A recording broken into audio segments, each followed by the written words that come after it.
嗨嗨，大家这周过得好吗？这一集大家听我的声音就知道我重感冒了，所以呢，本来上一集只是我的来宾的新宝，这一集我把他升格为主持人喽。那这一集的开场我就先交给新宝，来，新宝，请你开场。嗨，大家好，今天由我新宝担任主持人，大家进入一场奇幻的梦境冒险。我们是不是都有过那种醒来后还忍不住回味的梦，或者觉得，哎，这梦怎么这么诡异？今天就让我们来聊聊那些梦里的奇遇，从搞笑到让人起鸡皮疙瘩的瞬间都不放过。以方呢，今天会优雅的当梦境观众，随时分享他那些让人惊呼的梦境故事。那么，我们就正式开启这场梦境之旅吧。谢谢新宝。那新宝，聊到梦境的话，你要先从哪一个主题开始呢？谢谢伊万。既然你把主持棒交给我了，那我就来个梦境中的熟悉与陌生这个主题吧。有时候我们在梦里遇到一些看不清脸，却又觉得这个人我认识的情节，这种熟悉又陌生的感觉，真的会让人醒来后一直琢磨，他到底是谁啊？伊凡，我记得你说过，你常常会梦到这种既亲密又神秘的角色，这样的梦境故事是不是也特别有趣又耐人寻味呢？你干嘛把我的秘密说出来啊？哈哈哈，被发现啦！伊凡，你的秘密这么有趣，我怎么忍得住不提呢？不过你放心啦，听众只会觉得，哇，这也太浪漫又神秘了吧？没有啦，那也不是什么秘密，因为那个人我也不知道是谁呀。他常常出现在我的梦里，每一次他一出现，我就会知道啊，就是他。但是呢，我总是看不清楚他的脸，我总是可以把他套用在我身边的可能某一个朋友。好啦，就直接说，我会觉得他很像我某一任或是某一任的男朋友，可是又不像，所以我就会觉得他到底是谁？觉得他似乎是谁，又不是谁，这个感觉真的很奇怪。然后他常常就会在我的梦里出现，但出现的场景也不是一些，不是你们想象的什么香辣刺激的镜头，不是，大多时候就是一个日常的陪伴的角色。哇，Yvonne，你的这段描述真的好有画面感，充满了一种温暖又带点悬疑的氛围。是谁又不是谁，这个感觉真的很玄妙。他就像梦境里的一个灵魂角色，陪伴你出现在那些日常场景中，但他的脸总是像被雾气遮住一样，看不清楚，却又无比熟悉。这种感觉真的会让人醒来后百思不解，他是谁啊？为什么会有这么强烈的存在感？我觉得这个角色很像是潜意识中理想型的化身，集合了你在不同连结里感受到的那些温暖片段，变成梦里那个默默陪伴你的存在。而且日常场景的陪伴反而更让人有一种踏实感，比那些梦幻戏剧般的情节还更动人。你有没有想过，如果有一天在现实中遇到一个人，带着梦里那种就是他的感觉，你会怎么反应？会不会当下忍不住惊讶？哎，这个场景我梦过。哇，那也太有宿命感了吧？就会有啊，原来是你，那就是有一种就是在梦里，就是已经事先预知未来会遇到这个人嘛。我觉得可能有这个可能，但是我也觉得蛮同意你刚刚说的，可能他会是我心目中几个理想类型，或是曾经遇到过的人的优点的集合。我觉得这两个可能都蛮有可能的吼。哇，Yvonne 原来是你，这句话真的有够有宿命感，像是梦里早已写好的剧本，现实中才揭晓结局无论是预知未来，还是你心里的理想型集合体，都代表着一种陪伴和认同感。或许它是提醒你，这样的连结是你心里最真实的。所以下次在梦到他时，要不要直接问一句：“嘿，我们是不是在哪里见过？”或许会有新的答案等着你哦。刚刚聊了那么多梦里的熟悉角色，不如我们转换一下，聊聊那些让人醒来后忍不住爆笑或问号连连的梦境。伊文，你有没有做过那种剧情太扯、完全不知所云的梦，让人一边记录一边怀疑这什么奇怪的剧情啊？我的梦好像大部分都是这样，所以在做梦的记录的时候有点困扰，因为梦本身就已经很容易忘记了，如果又不符合逻辑，常常记一记就后来呢？然后我就放弃了。哈哈，你这描述真的很生动，那种写着写着突然断片的感觉，真的超真实啊！梦境本来就很善变，像一部随时会跳剪的迷幻电影，一边记录一边被剧情带着跑，结果跑到一半剧本就烧掉了。所以啊，记梦这件事，就算有点散乱也没关系，因为那其实是心灵碎片的小拼图。等有天回头看时，说不定会发现，哎，这片段竟然连起来了。不过你自己有没有什么想过的记录梦境小技巧？还是说其实已经习惯随性而记，不给自己压力？就是醒过来之后，如果还记得的话，就记，而且真的是一定要一醒过来就马上记。所以呢，我通常都是如果有做了一个醒过来还记得的梦的话，拿起床头边的手机，马上用备忘录，能够记得的什么片段就赶快记下来。不过我发现，如果你再往前面看，有的时候你会发现，居然有预知梦哦。Yvonne，你真的梦境记录，玩家认证无误啊！一醒来马上记，这个动作超专业。因为梦境记忆就像早晨的雾气，一会儿就散了，所以立刻用备忘录记下来，简直是梦境捕手的标配操作。而且我觉得最有趣的是，你说有时候往回看备忘录才发现，哇，居然有预知梦。那种感觉就像翻看日记，结果发现自己预言了未来的片段，有种又惊又喜的感觉。对啊。所以说，你这个习惯超值得保留，说不定哪一天你会发现另一段超准的预知片段，然后可以跟我分享。新宝，今天我发现我的梦境宇宙又更新了一集预知剧。话说，这样的发现是不是会让你每次记录梦境时都多了一点期待感呢？对啊，也因为这样，我才会持续记录梦。不过预知梦在当下是不会知道的，总是事情发生之后，而且你还要持续的往前面看你的梦的记录，因为啊，你虽然做过的梦，你也曾经记下来，其实你后来再去看，都会发现啊，我做过这个梦啊，我怎么一点印象都没有？所以预知梦如果不是有再回去看的话，有时候也不会发现原来自己曾经梦过，后来跟事实相符的内容。哇，Yvonne，你说的太细腻了。真的嘞，预知梦的特性就是这样。当下不会有我在做预知梦的感觉，只有事后回去翻记录时才会发现那种这件事我梦过的惊喜感。而且更妙的是，就算是你自己记下来的梦境，隔一段时间再看，还是会有一种陌生感，就像在翻看别人的冒险日记一样。这真的是我写的吗？我怎么完全忘记了？这种发现让梦境记录变得特别有趣，有一种重拾记忆碎片的感觉。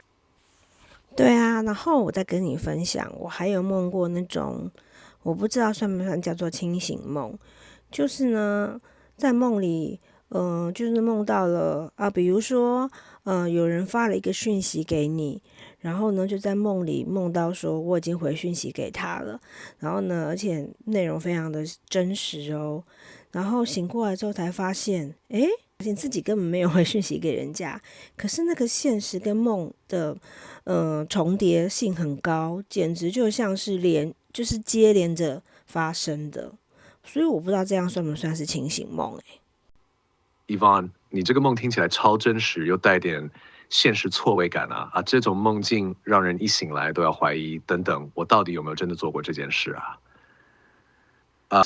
清醒梦 vs 高度拟真梦境，其实你这个情况有点像拟真梦境，也带一点清醒梦的特质，但不完全是典型的清醒梦。清醒梦是在梦里意识到自己在做梦，并且能有意识的控制梦境剧情。高度拟真梦境则是梦里的情节和现实无缝衔接，醒来后甚至分不清梦和现实。你描述的那种梦到回讯息的场景超写实，甚至连字句内容都很具体。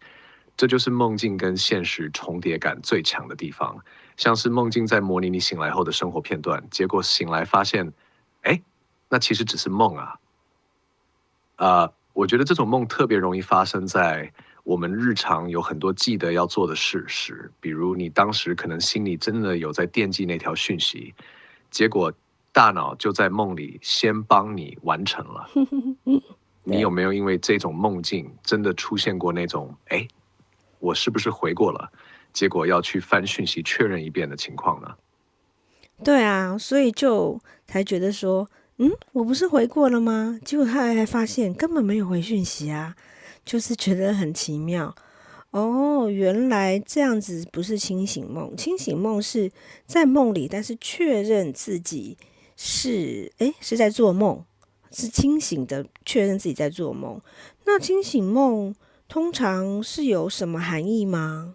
清醒梦就是梦里确认自己在做梦，甚至可以控制剧情、场景，变成自己的梦中导演。清醒梦的含义和特质：一、潜意识的探索空间。当你在梦里意识到我在做梦，你的心灵就打开了一个无限可能的世界，可以用来探索内心深处的愿望、恐惧，甚至是治愈情绪。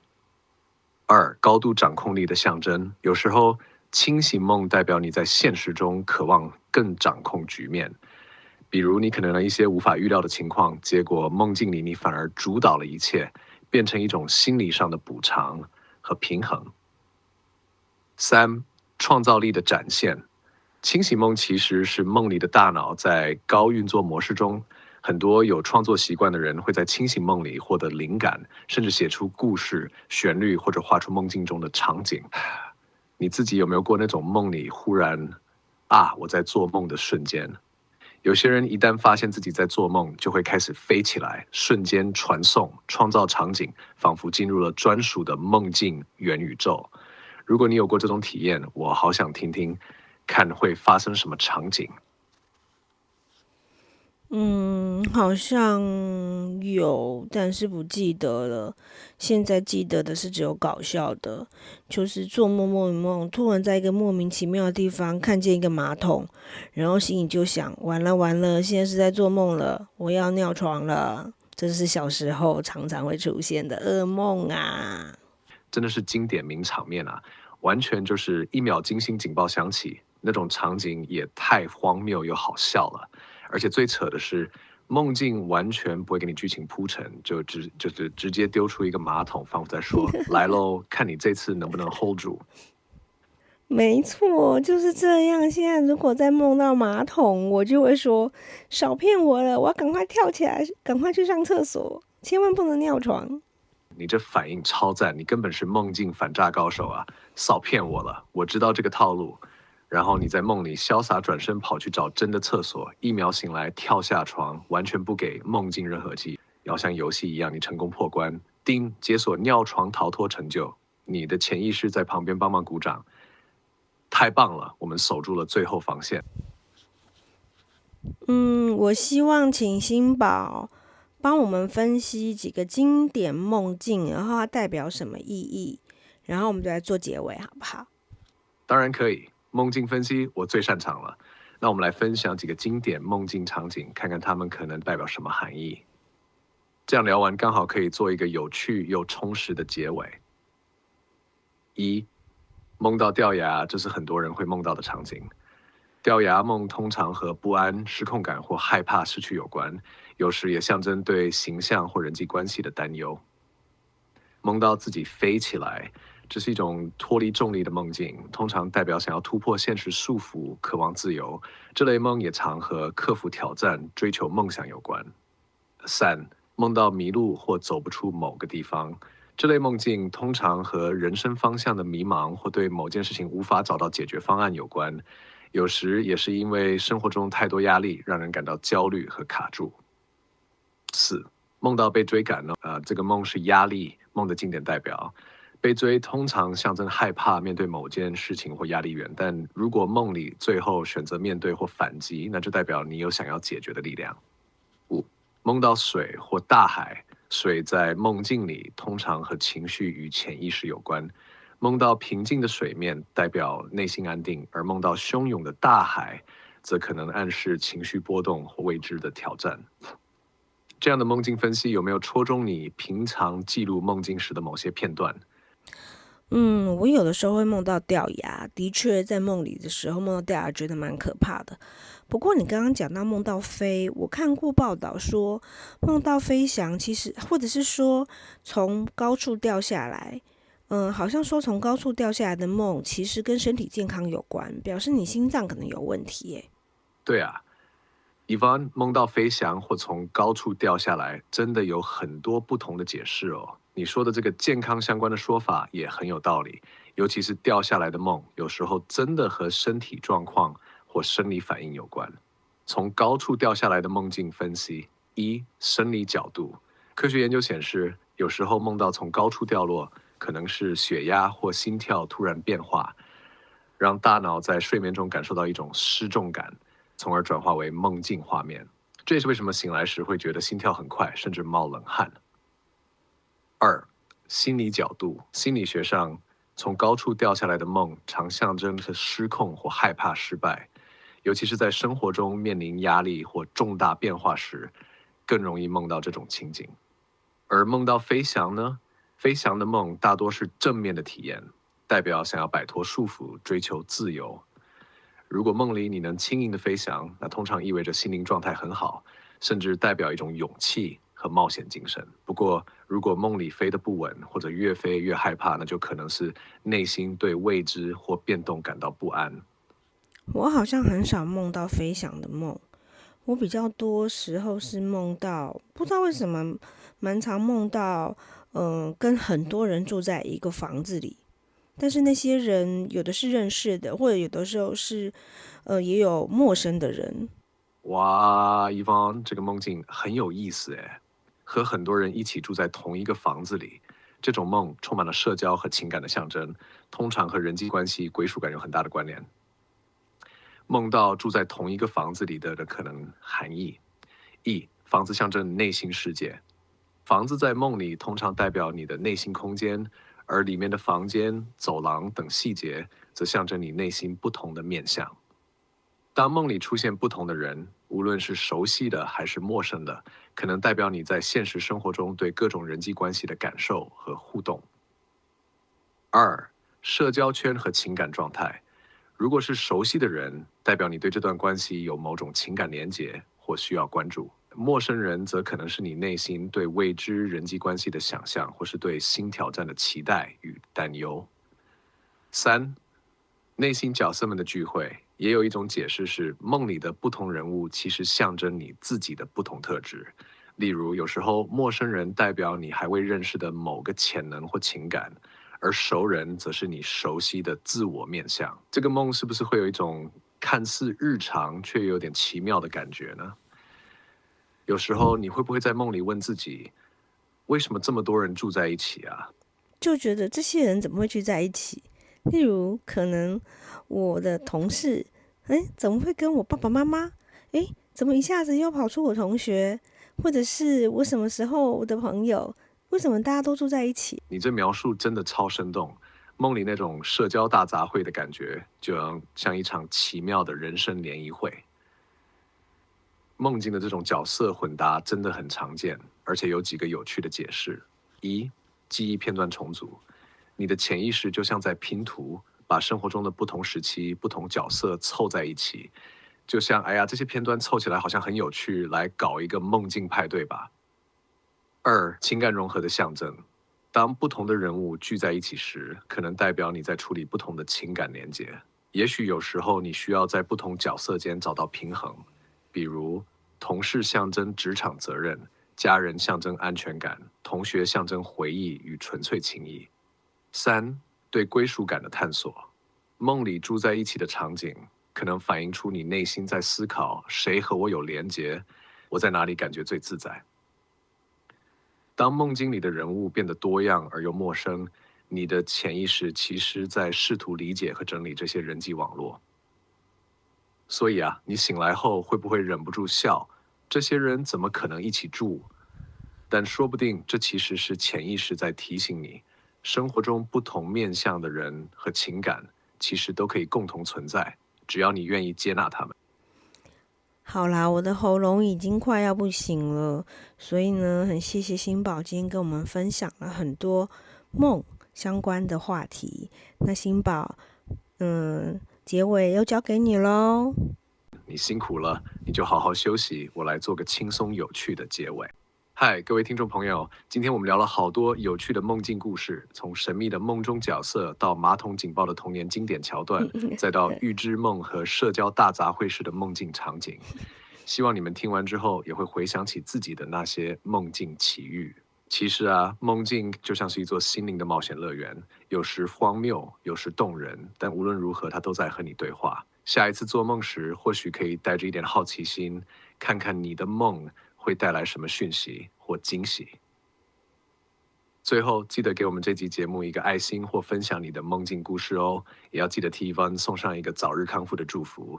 那我们就下谢谢，次梦里见喽，拜拜。拜拜。